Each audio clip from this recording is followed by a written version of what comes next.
Got that? Let's go one more time from the beginning.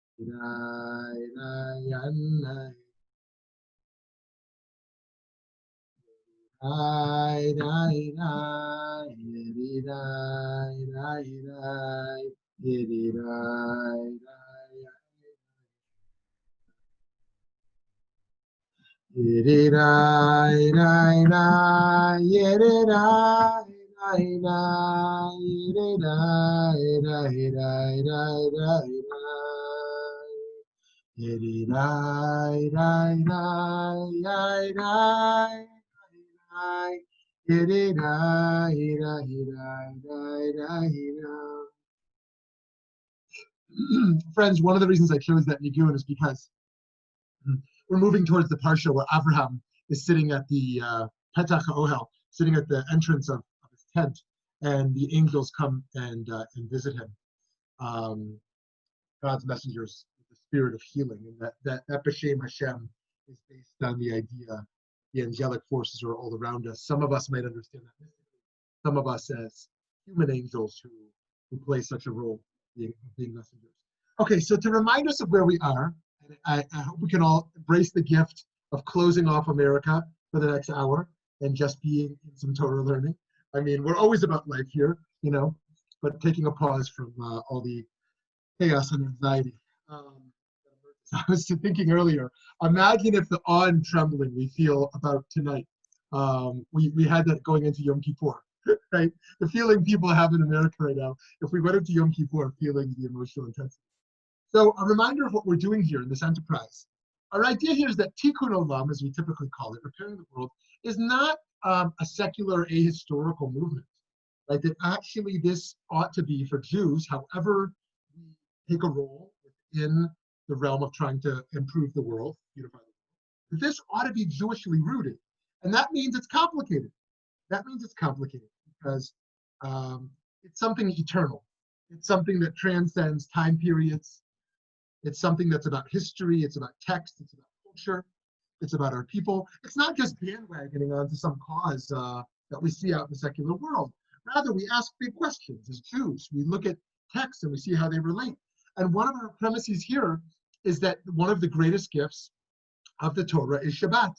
And that Shabbat is an institution, which is more than just some 25-hour experience, right? But actually, Shabbat is an idea. Shabbat is an idea, however we engage it practically, an idea which informs how we relate to our power to change the world, right? Because Shabbat, in its most central form, is about rest. It's about rest and reflection in a way that recharges the way we think about our impact. It recharges how we think about our impact. Okay? And so that's why we're taking ideas that are kind of strange, these melachot, and applying them to how we think philosophically and theologically to contemporary moral and spiritual problems. And that seems strange, but we do that because our tradition says God creates the world with 39 melachot. Then the Israelites built the Mishkan after leaving Egypt with these 39 melachot. And then Shabbat becomes the institution based around those 39 principles, those 39 practices of work that get extended. Okay, so here we go. Malacha 18, we continue to explore the theme of preparing to weave. This week we look at Oseh, Batei, Nirin. Oseh, Batei, Nirin, which are parts of the loom and are usually made from wire and are used to keep the warp separate are used to keep the warp threads separate. By raising the warp threads, the weaver enables the woof threads to pass over and under the warp threads. After this malacha of preparing the loom, we will be ready for oreg. Next week is oreg, weaving itself.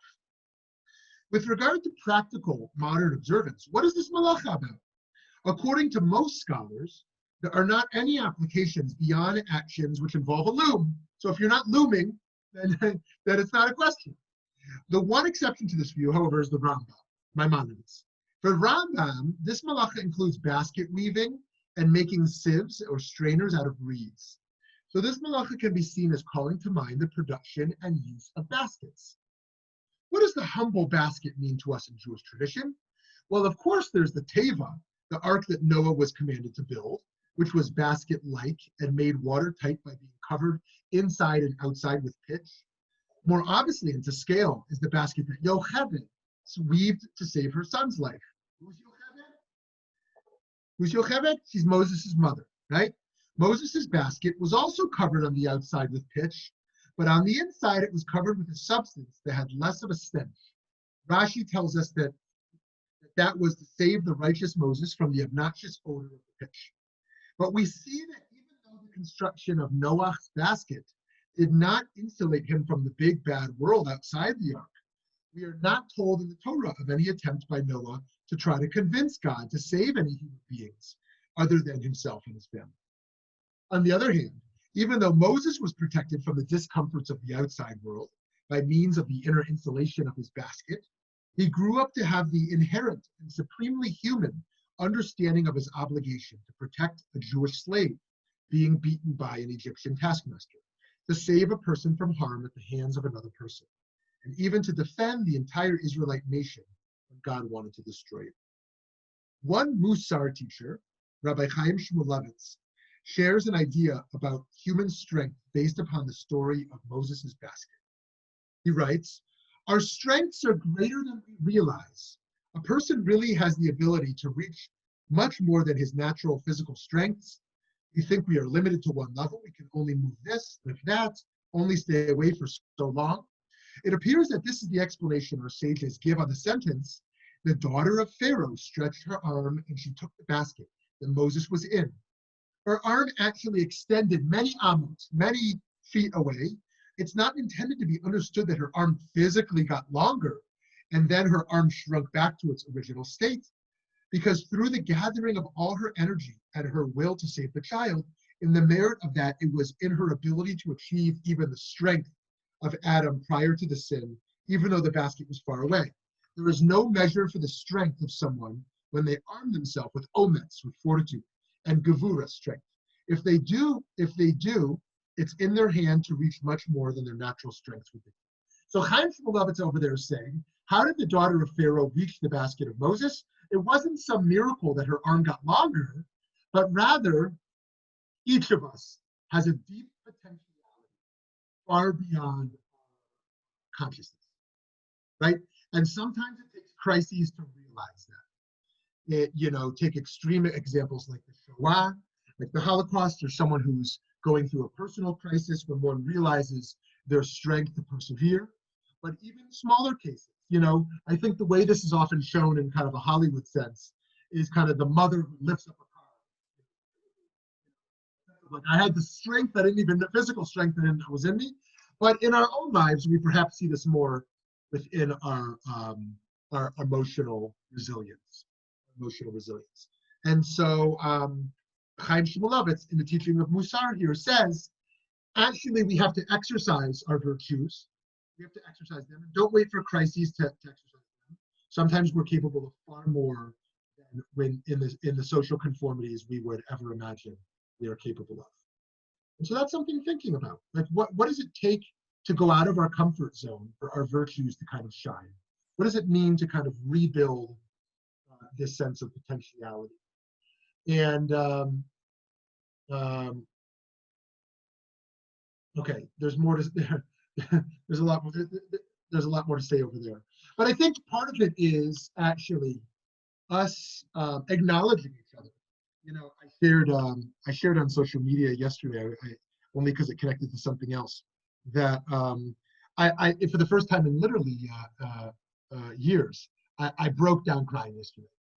And what stimulated it was an email from my daughter's teacher saying that that the class stood up for her and clapped for her based on her getting her performance on this math test. And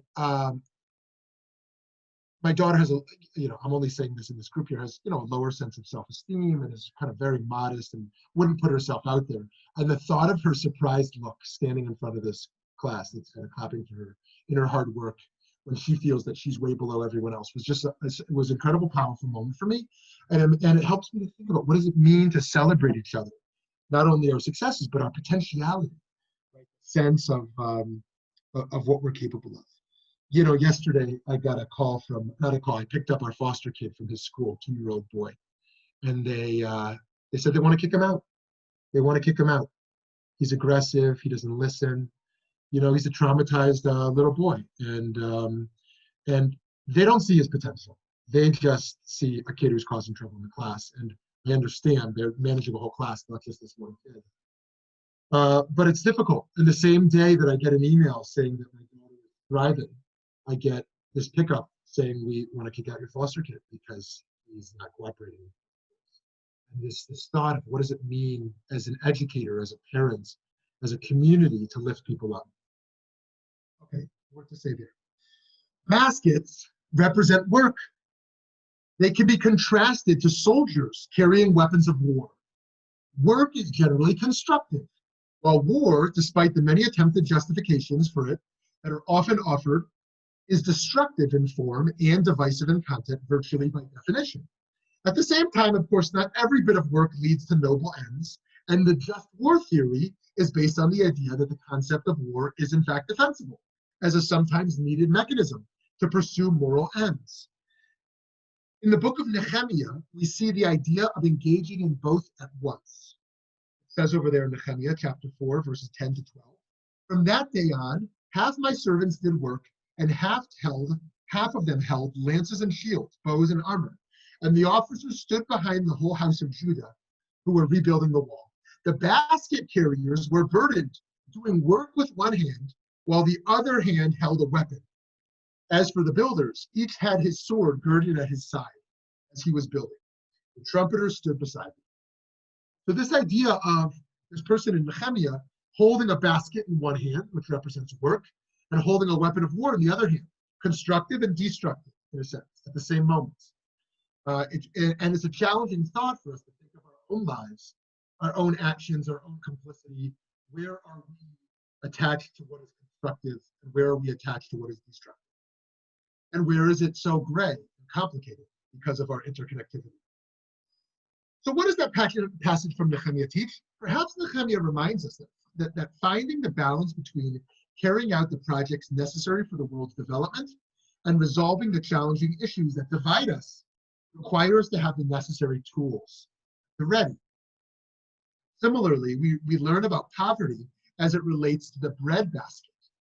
Rashi writes, this is based on the Talmudic passage of Yoma 74b, "One who has bread in their basket is not comparable to one who does not have bread in their basket. This refers to one who has food today, but worries about food for tomorrow." Actually, it's interesting. Rabbi Yisrael Salanter, founder of the Musar movement, famously said, "The physical needs of another are my food." That's to say, as Jews, our spiritual mandate is not to bring people closer to spirituality. I mean, there's a role for that. But my main spiritual need is to address the physical. Right? And so you think about this bread basket. Part of the tragic reason that we have a global hunger crisis goes beyond apathy and indifference. Division is often the culprit. We see ourselves as different, afraid of each other, in competition with each other, and rightfully fearful that if we don't get enough for ourselves, then we will be left alone without anyone to care for us. We can continue to dream of a redeemed world, and indeed that might begin with religious pluralism, made up in a sense of the many reeds that fit together to form a basket. As Rabbi Abraham Joshua Heschel wrote in this piece, "No Religion is an Island." Because this is a long quote, I put it up here so you can read along with it. Actually, you know what? Let's have a new voice. Vicki Cabot, can you read this for us? You want to? You're still on mute if you want to read it. Vicki, can you hear me?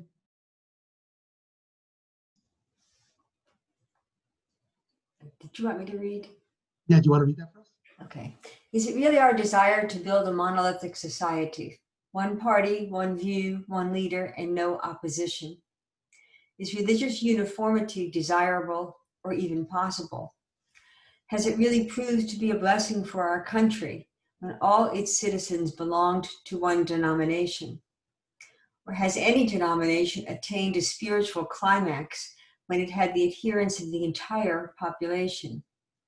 Does not the task of preparing the kingdom of God require a diversity of talents, a variety of rituals, soul searching, as well as opposition? Do you want me to keep going? Oh, yeah, please, if you read the whole thing, if you don't mind. I'm sorry? Yeah, if you don't mind reading the whole thing. Perhaps it is the will of God that in this eon there should be diversity in our forms of devotion and commitment to Him. In this eon of diversity of religions is the will of God.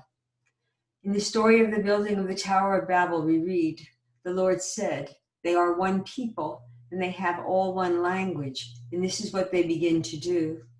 These words are interpreted by an ancient rabbi to mean, what has caused them to rebel against me? The fact that they are one people and they have all one language. For from the rising of the sun to its setting, my name is great among the nations, and in every place incense is offered to my name, and a pure offering. For my name is great among the nations, says the Lord of hosts. The statement refers undoubtedly to the contemporaries of the prophet. But who were these worshippers of one God? At the time of Malachi, there was hardly a large number of proselytes, yet the statement declares, all those who worship their gods do not know it, but they are really worshiping me. Okay, amazing, thank you. So here Heschel is laying out, thank you, Vicki, laying out part of his theology of pluralism here. And the idea that emerges so clearly from Migdal Bavel, the Tower of Babel, of how dangerous and destructive it would be to have uniformity, right? That if there are people who think like this, if only every Jew was Orthodox, if only every Jew was Reformed, if everyone just had the same political worldview, right? As if that would be constructive for us all to think similarly, to think alike. Now, there are areas of life, I'm sure we can imagine, that we'd all want to be on the same page, right? The idea that we should live compassionately, the idea that we should take care of one another, and yet how broad principles of justice and compassion get applied, how our spiritual perspectives or our religious ideals get applied is quite complicated. And so here we see once again this idea of the power of diversity, and how crucial that is for us. And so there is one great tapestry of human life, one big red basket. And we need that full perspective to be actualized. As we recite on the annual night when we celebrate liberation, quote, let all who are hungry come and eat. Freedom means all can eat. Freedom means all can feel satisfied. Freedom means that everyone can keep their dignity intact. It means we can reimagine the breadbasket. It means that today we prepare ourselves to weave our individual and collective lives so that they are ready for the Messianic day when all can spend their time meeting their spiritual needs because their physical needs. Today we tend to view problems as concrete and physical, but every spiritual tradition embraces, to one degree or another, a philosophy of idealism. It's called idealism. It doesn't mean ideals, right? Here's what it means. Idealism suggests that fundamental reality is spiritual, not physical or material. So are you familiar with this idea? Consciousness is central. There is a deeper reality beyond the physical senses. We can distinguish between matter and spirit. There's an absolute reality, and one is in bliss in Eastern thought if one can tap into it. For Hegel, this is the absolute spirit where everything is a part of the infinite and nothing is or can be beyond. This doesn't have to be an embrace of dualism, mind versus matter, physical versus spiritual, but can follow an approach of monism, where there is one ultimate reality. Ethically, this moves us toward an understanding that nothing is ultimately mine.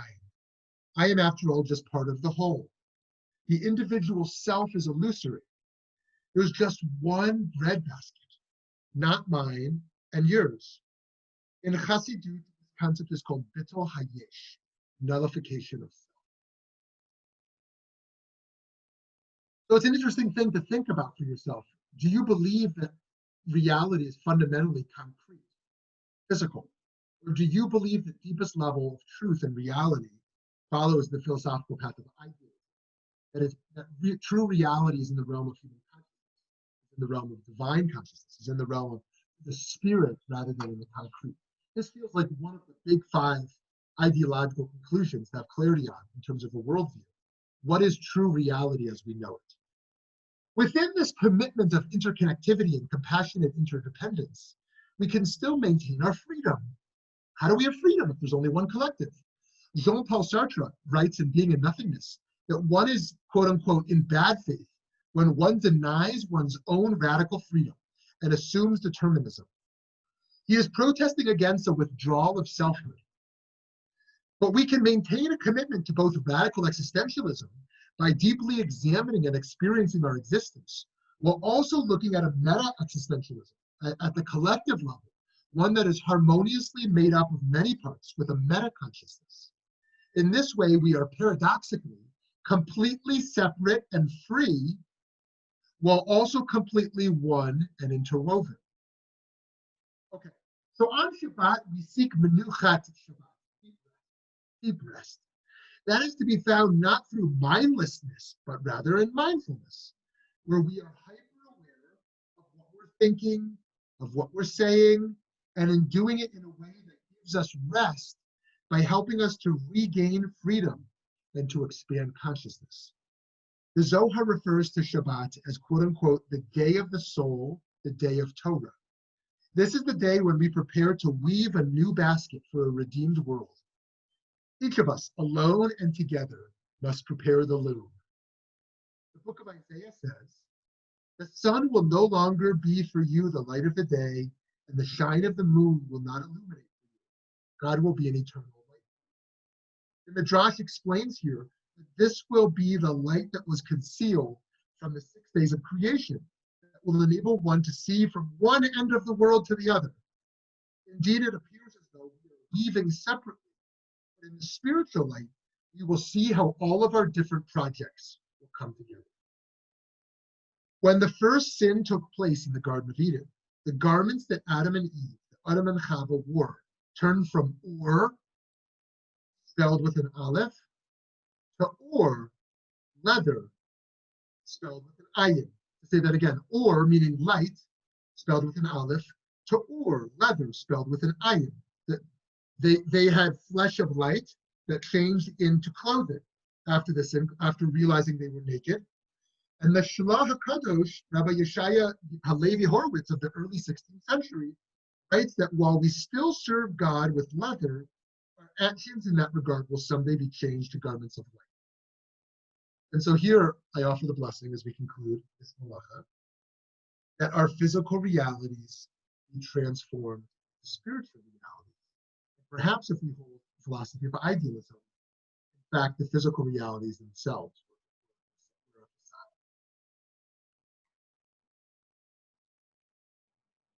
Okay, that's my opening on the malacha.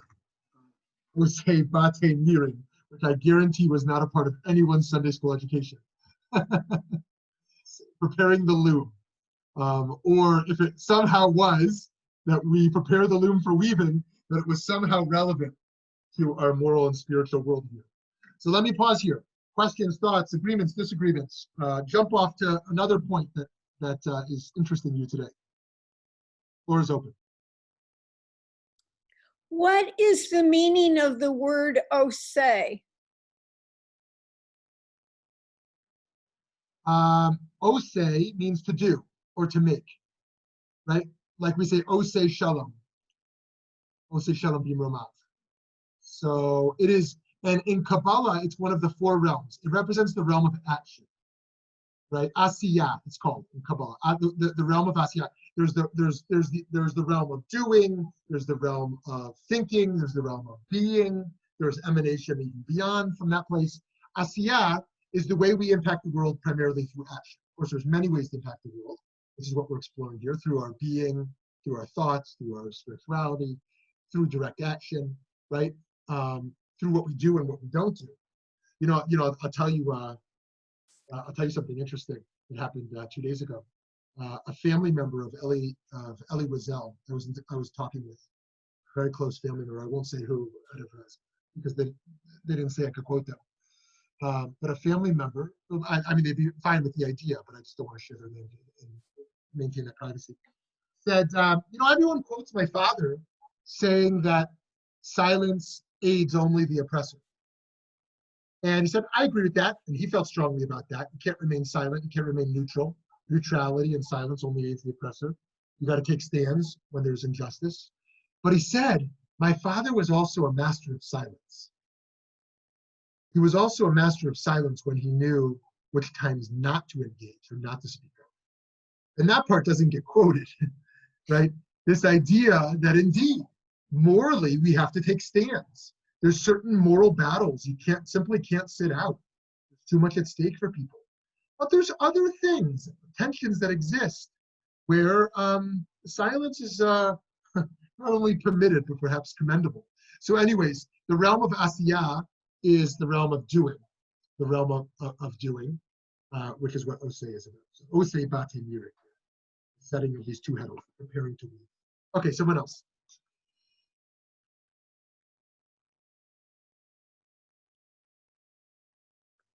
By the way, has my mic been a little bit fuzzy today?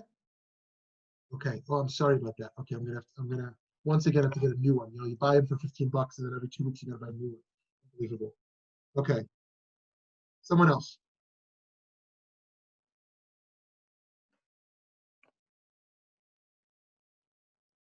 Oh, good. I see Steve over here. What does the word redemption mean? Redeem for what? And once we are redeemed, what's next? I love that. Okay. This idea of redemption. What is redemption? Well, there's really two different approaches used for this idea of pidyon. Pidyon. Let me give two cases where we most commonly use the Hebrew word pidyon. The pidyon haben, the firstborn son of a Cohen. There's a process of pidyon haben to redeem him from having to go into the service. He is redeemed, and so that doesn't mean anything kind of eschatological. Eschatological is that big fancy word that means kind of like a messianic or a new era, a new redemptive era, but rather merely one is kind of relieved. They are, you are redeemed of your duty. You're relieved of your duty. You're given a pass. Or another case of pidyon is pidyon shvuyim. Remember pidyon shvuyim? The case that was talked about most commonly was with Gilad Shalit, who hopefully he's married now. I saw a year ago he was engaged, which was exciting, but hopefully now he's married. So the idea of redeeming captives, and this is a great moral debate throughout Jewish history, that when a Jew is held captive by bandits, how much should we spend to save them? And there's a lot to say there, but that's pidyon shvuyim, the mitzvah to redeem the captive. Unfortunately, some have misapplied this to the American judicial system. That what's the guy's name who was released a few years ago, who was in there for decades? The famous guy, the spy. Somebody help me out. Pollard, yeah, Jonathan Pollard. People talked about pidyon shvuyim with Jonathan Pollard. The Chabad community talked about pidyon shvuyim when it came to Rabushkin. That these are people held captive. That being held captive meant like a group of evil bandits, the Russian Tsar, or the Roman Empire. It didn't mean someone was found guilty in the American court of law and was, put into prison. Doesn't mean there's not mishandlings of justice in the American system, of course. But anyways, there's more to say there. But okay, so that's the first idea of redeem. In the broader sense, when we talk about redemption, we're talking about uh, two sets of conflicting visions. Let's start first with the mystic versus the rationalist. The mystic says redemption means nature itself will be fundamentally different. The rationalists think nature will remain the same, human nature the same, laws of nature the same, fundamentally the same. The mystics go so far to say that the mitzvot will be nullified. The mitzvot are connected to nature as we know it. We're going to have a whole new reality, a whole new Torah, a whole new human nature. That's one set of debates. The other set of debates that emerge around redemption is whether the human enterprise as we know it will continue in any meaningful fashion. Is this kind of an end of days, or can there be this state of redemption in which we begin to be actualized? And so, what does it mean for redemption in our time? To think about redemption, and I'm curious to hear thoughts here. I think the main idea is again emerges in conflict. Is this a Judeo-centric vision? Right? Many who talk about redemption are talking about Jews are safe from anti-Semitism, Jews have sovereignty, Jews will be a light unto the nations. It's a Judeo-centric model. That is most certainly one authentic strand of Jewish thought. And others take a universalistic approach to redemption. The notion that we will end hunger, we will end poverty, we will end war. Think about Isaiah, the famous idea that's on the wall of the United Nations, right over there, the Isaiah wall, that nation shall not lift up sword against nation, right? And that the lion will lay down with the lamb. And so the Isaiah vision of universalism is quite different than other visions that are focused on a third temple, focused on all Jews leaving the diaspora, focused on a sovereignty. And then there's the idea of tasting redemption in our time. Here, this is relevant to Shabbat. We talk about Shabbat as me'ein olam haba. Shabbat is a taste of the eternal redemption, right? Shabbat is 1/60th of what redemption will look like. And so we live in an unredeemed world. In fact, to work to improve the world, we have to embrace the brokenness of the world. And yet the Shabbat experience is about focusing, rather than focusing on the brokenness that we do all week, we focus on the whole parts. We focus on the whole parts of existence in order that we can better see those broken parts. Okay, I see over here, I wonder if we can connect the notion of melachot to quantum theory, string theory, free will, or lack thereof. Are we determined to follow the strings of the universe? Or is the divine intersecting with quantum forces to guide our life? Very interesting question.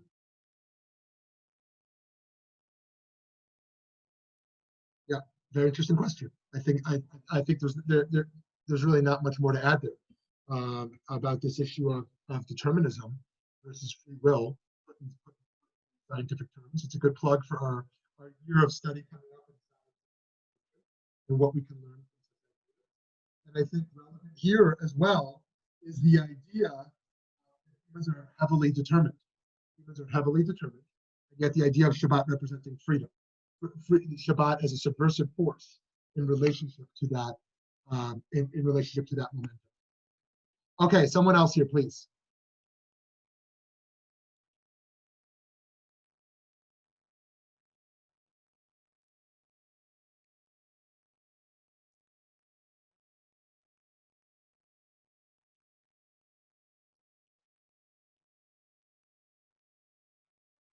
Please don't be shy. Anything you're thinking about this morning?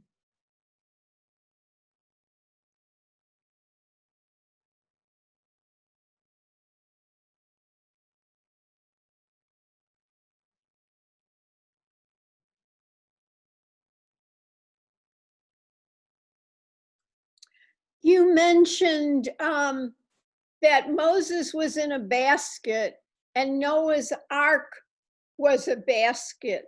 Are there any other mentions of baskets?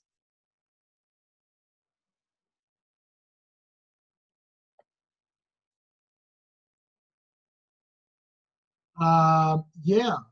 Now that you asked that question,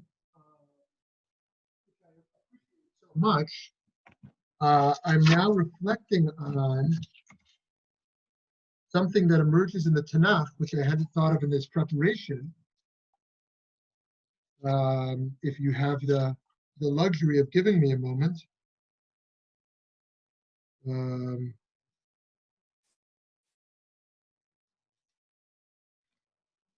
Is the fruit offering that we learn about in Shavuot, and also reflect on at the Pesach Seder of the fruit offering.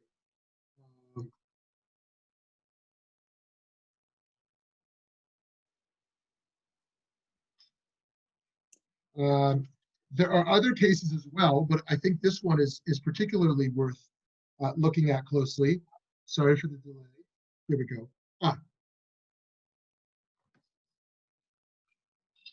And I wonder if the word is the same word over there.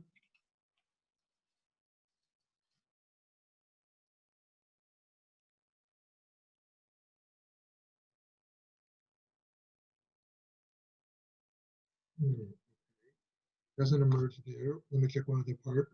And actually, there's a few other cases that are emerging now. Sorry, I don't normally spend our time researching here, but I'll give it just a moment, and if not, we'll. Okay, here we go. Okay, I'm gonna have to circle back. Let me check one more spot.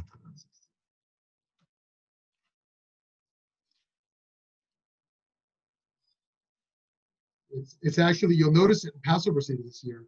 If okay, I'll have to come back to it next time.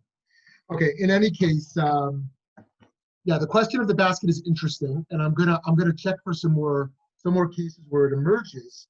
But the cases primarily of the Ark, Noah's Moses basket, the idea of bringing the fruit basket, the fruit offering, that emerges for the Bikurim, for the new fruits, representing novelty, innovation, rebirth, and then the representation of work.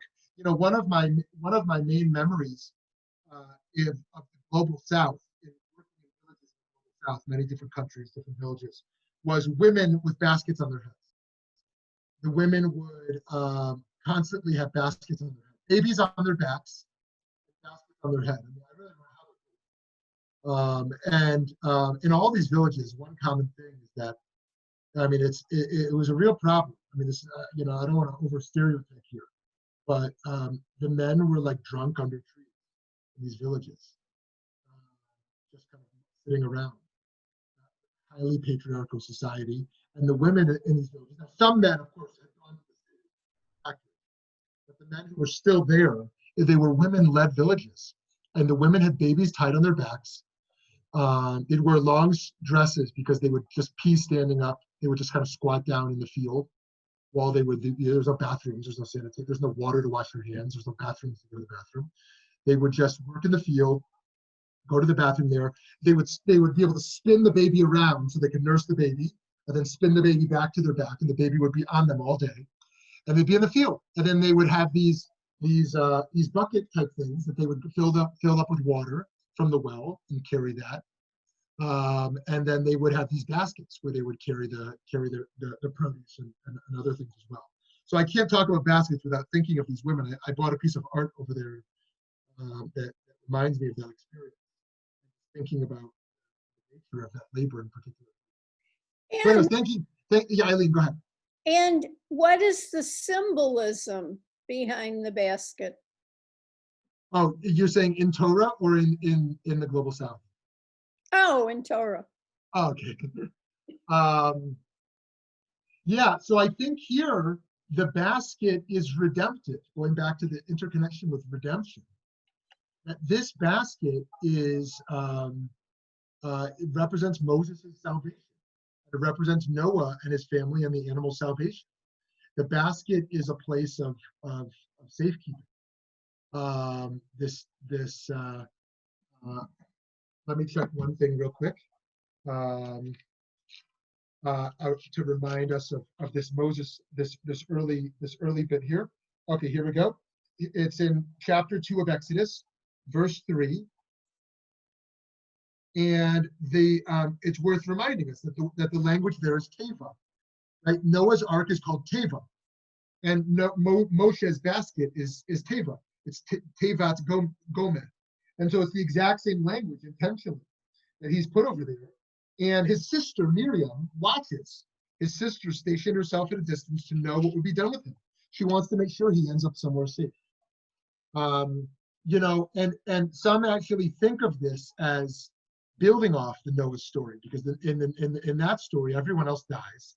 And God says, never again will I destroy the world through a flood, right? And now Moses is being redeemed again in the basket, and others are being killed. But of course, he's fleeing the persecution of firstborns. That's why he's being saved there. Firstborn Israelites, firstborn male Israelites. And it's brought back to that experience. And in this case, she's watching over him and his salvation. So the basket represents this type of redemption.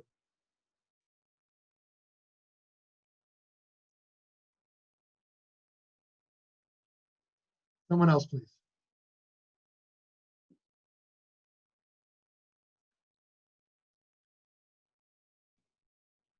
Vicky put one in the comments. Okay, great.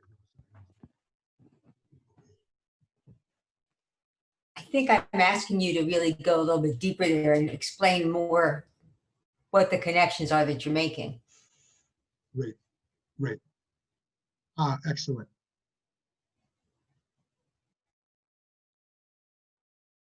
Okay, great. Okay, so and this is something I'd love to hear from others as well, because this is quite profound, and I think it shapes fundamentally one of the top 3 questions of our worldview in the world, right? What is our relationship to oneness and separateness? Oneness and separateness. And how is that related to redemption? And indeed, as we saw in Heschel over there, and this is very common in the Jewish eschatological worldview, is such that the end of days will be oneness. Think of the Aleinu. Everyone will bow to the one God. It's sort of an assumption that we're moving towards agreement, towards unity, towards doing away with difference. And that might be exciting for some, to feel like the moral clarity is there, the unity is there, and to some it may feel terrifying. And I think the Jewish enterprise reserved oneness as a messianic worldview because all of Jewish history embraced, mostly from external force, the notion of separateness, right? Judaism is fundamentally, on a theological level, anti-universalist. What does that mean? In this regard, Islam and Christianity are universalists, right? We want the world to believe one thing. And Judaism doesn't think that. It actually thinks that people should not all be Jews, right? In that we don't actually, until Messianic era, wish people to think and act like Jews. Yes, there should be influence, but built into that is the premise of separateness. And that separateness is troubling to many progressives today, but it's so deeply built into Jewish tradition and history. The idea of Jews marrying Jews, the idea of Jewish distinctness, the idea of Jewish law having exclusive notions to it, differences of gender, differences of class. By class here, I mean the priestly class, the Levite class, the Israel class, the notion of tribes, that Jews are broken up into tribes, right? The idea from the start around difference is so pronounced. And it's still there in Havdalah, the whole notion of Havdalah, of separating Shabbat from the week, separating Jews from the Gentiles, separating the holy from the mundane, right? This idea that we celebrate and embrace difference and embrace separateness. Now, to state what is overly obvious, but as a starting place, the separateness does not have to mean supreme, of course. Just like the idea of chosenness doesn't have to mean hierarchical preference. The notion that separate can mean different, but not better than. Now, to be sure, I personally do believe that Judaism represents a higher form of truth than other faith groups. If I didn't think that, I would go practice another faith, right? I really would. I would weaken my ties on Judaism. I'd be a universalist. Today I'll do some Islamic stuff. Tomorrow I'll do some Hindu stuff, right? I'll just spend more of my time in yoga and universalistic meditations, right? I wouldn't be a part of this experience. And so that's not me saying theirs is false, God forbid, right? It's just me saying that I do think the enterprise and of the search for truth has meaning, has value. But that doesn't mean we can't still hold the humility to say that we're not sure, and it's uncertain.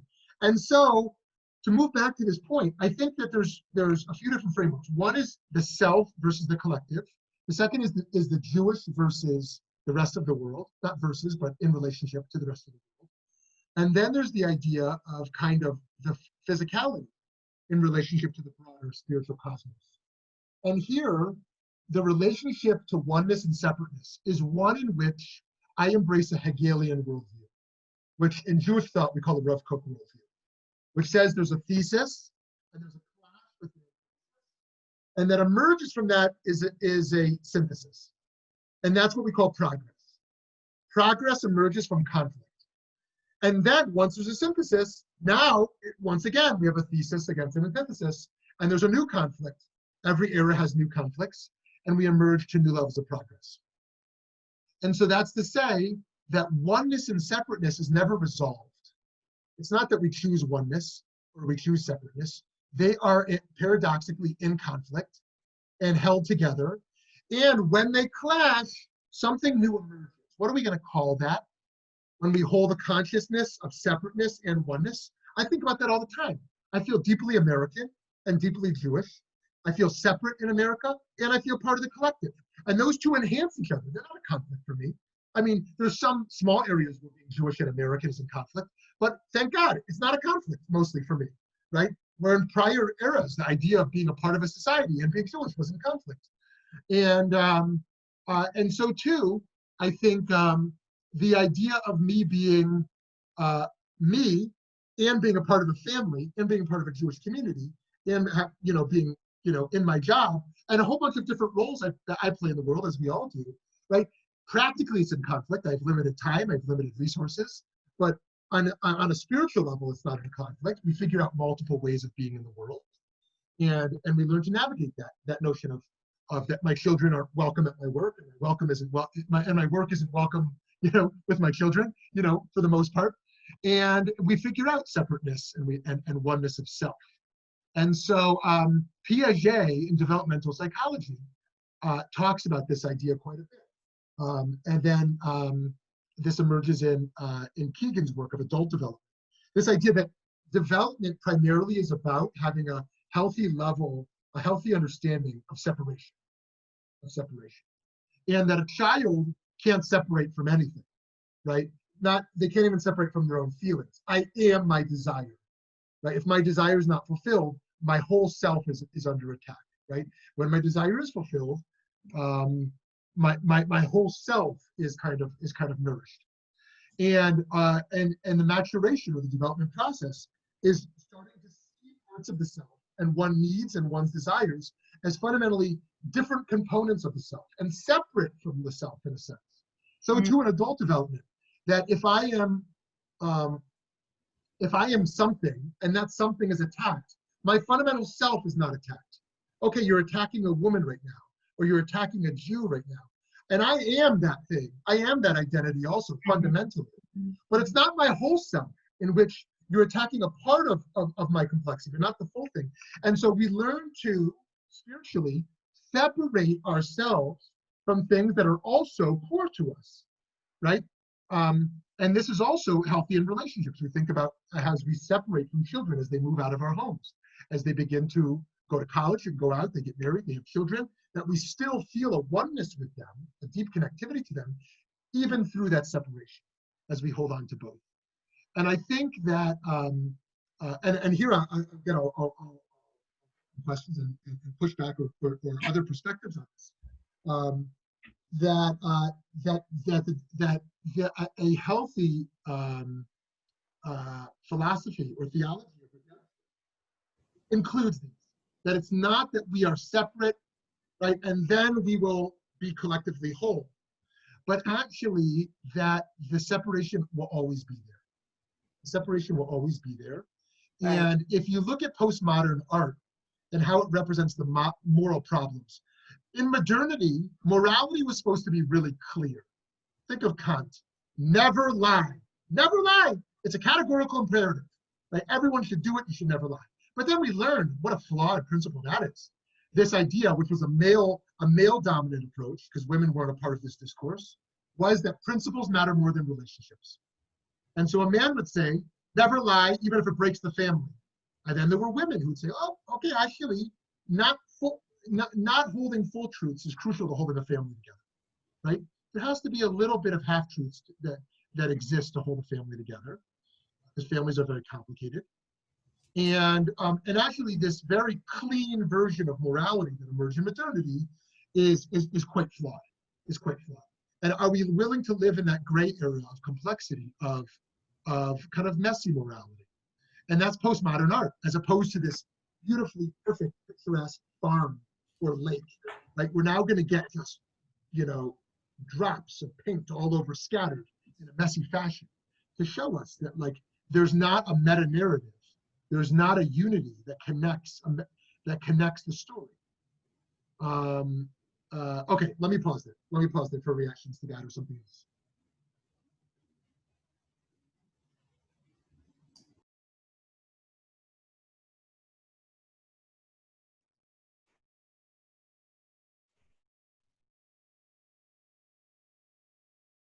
I had an interesting thought. If you have a second. Please, yeah. It's so interesting that I feel like Judaism is so subversive in a lot of ways. And as we were talking through this discussion today, I thought about the term basket case. And I feel like when you say basket case, it's a very negative connotation. It means someone who can't adjust, someone who is kind of an outcast. Yet you mentioned two of, I guess, the greatest basket cases in human history, Noah and Moses. They came from a basket, or they used a basket, and the world transformed in innumerable ways. So I wonder if you can maybe talk about, if you want to talk about like that weird dichotomous thought that I just had while listening. Yeah, I love it because I actually think, let me overstate my case first. I think to be a Jew means to be crazy. Got to be a little crazy, because, and part of our assimilation is when Jews aren't crazy. When Jews are profoundly normal, so to speak. I don't know what normal means, but people use that word loosely. That when Jews are normal, we just fit in really easily, right? And I think that to be a Jew means to be a little bit crazy. And here I draw on Foucault, which is to say we don't institutionalize those who are mad, right? Actually, mad in the crazy sense, right? That actually being a thinker, being a dreamer, means you're a little bit crazy, you're a little bit mad. Now, I don't mean this in a sense of mental illness. I mean this in the sense of what does it look like to believe we are tasked with the job to be partners with God in perfecting the world? What does it mean to think that our job is to keep a tradition alive, a history alive, a memory alive, such that it charges the next generation to do this sacred work? What does it mean that if I'm right now in Russia or Argentina or in China or in Scottsdale, Arizona, and I'm praying in Hebrew and we're saying the same words that Maimonides said in Cairo 1,000 years ago, right? It's a crazy enterprise. And what does it mean to be traditional and progressive? Traditional in that we're rooted in those words and those prayers and those memories. And progressive in that we're pushing the world forward. We're looking to actually move things forward. I mean, you got to be a basket case. It's right. You got to be a basket case. And the basket is a transformative spirit. We talk about the basket as redemptive, but the basket is also a holding space for our craziness, right? It's a safe space to hold us in the storm of the sea, right? Such that we can experience the external storm and survive so that we can replicate that storm right? There's times we have to calm the waters, and there's times we have to add our own storm. And so I think we've lost this. I think one of the greatest things, dimensions of Jewish assimilation is that we've lost our intensity of the dream, right? For Zionists, the Zionist dream was achieved. We have the land, we have sovereignty. What's the dream anymore? What's the Zionist dream now? What, that more Jews come home? That there's normalization with more countries? That there's peace with the Palestinians? I mean, what is the Zionist dream now? Right? This dream of 2,000 years was achieved. Okay, check the box. Right? The American Jewish dream of acceptance was achieved. Check the box. Okay, so what's the Jewish dream now? Right? Is it hunger in the global South? Is it more military might in Israel? Right? Is it more Jewish schools opened in America? Right? It's a question. It's a question we should be grappling with. Our children are no longer dreamers. That's why they assimilate. Judaism just says what everyone else says. Okay, be a good person. Okay, enjoy holidays. Okay, come home to your family. Okay, be a part of society. Right? But does it shake them? Does Judaism shake them? Right? In a way where they feel radically compelled to be for that subversive force in society? That our job is to swim against stream, or do you just swim with stream? Do you just got to try to make as much money as you can on Wall Street and then go buy a fourth house? I'm not critiquing that. There's people who want to just, make a lot of money and have a good time. So hey, But if we're a Jew, there's got to be more to it than that, right? To be a Jew, that's the scary part. We point the things that we point to as a success. It's worth challenging. Are they successes? We say, the Jews on Wall Street, the Jews in Hollywood, the Jews in the Senate, right? The Jewish scientists that are innovators. These are great things. These are great things that Jews have had such accomplishments. But are those things primarily what we would point to as Jewish success, that we made it within the infrastructures of American success? Or is Jewish success predominantly not about acceptance within what is acclaimed and prestigious in American society, but in some ways precisely the opposite? Those who are swimming against the stream of how we define success in America today, right? This would be a radically different way of thinking about Jewish education and what we're doing. And so this basket case, I think, to go back to myself, why did I cry for my daughter yesterday? Because she was accepted. I cried because they clapped for her, because she felt validated, she felt loved. Now that's a human experience, but I'm suggesting the Jewish experience is something in some ways profoundly different. It's being a little bit less comfortable, a little bit more agitated, right? You can't sleep at night. I couldn't sleep last night. Maybe you're like me, you're a little on edge today. I was up all night thinking about the state of the world. But this is the challenge that one of our children's books that we read our kids from PJ Library is about Moses in the basket, and it shows how Moshe is sleeping in the basket. He didn't wake up in the basket; he slept the whole time, right? As he's traveling down. And the Baal Shem Tov says that he viewed his role as waking up Klal Yisrael. That the Jewish people were asleep. The Jewish people were asleep, and Hasidut said, "Wake up! It's about the internal life. It's about the internal life." So, friends, I want to end on this point today. What would it look like to wake up the Jewish people today? I'm suggesting we're asleep. And it's not about the Senate and Hollywood and Wall Street. It's not about our capital campaigns and how much we're raising for various very worthy institutions. Right? It's not about the number of Jews who are affiliated or not affiliated. It's not about the number of Jews who go this way or that way. It is about reviving a dream, a subversive dream, where we swim up against stream to imagine a better world, a redeemed world that is rooted in our history and in our memory and in our sources, but is pushing the world forward. I pray for our country today. I pray for peace for you all and for all of us. We should move forward, however we move forward, to a state of shalom. Have a wonderful day. God bless.